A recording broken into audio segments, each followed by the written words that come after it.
কোথাও নেই ঝুমঝুম অন্ধকার তক্ষক ডাকা নিশুতিতে রূপকথা শুনে শিউরে ওঠে না গা।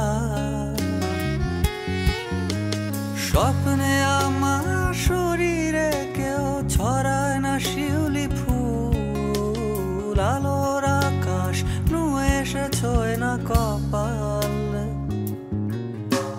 কোথাও নেই ঝুমঝুম অন্ধকার তক্ষক ডাকা নিশুতিতে রূপকথা শুনে শিউরে ওঠে না গা।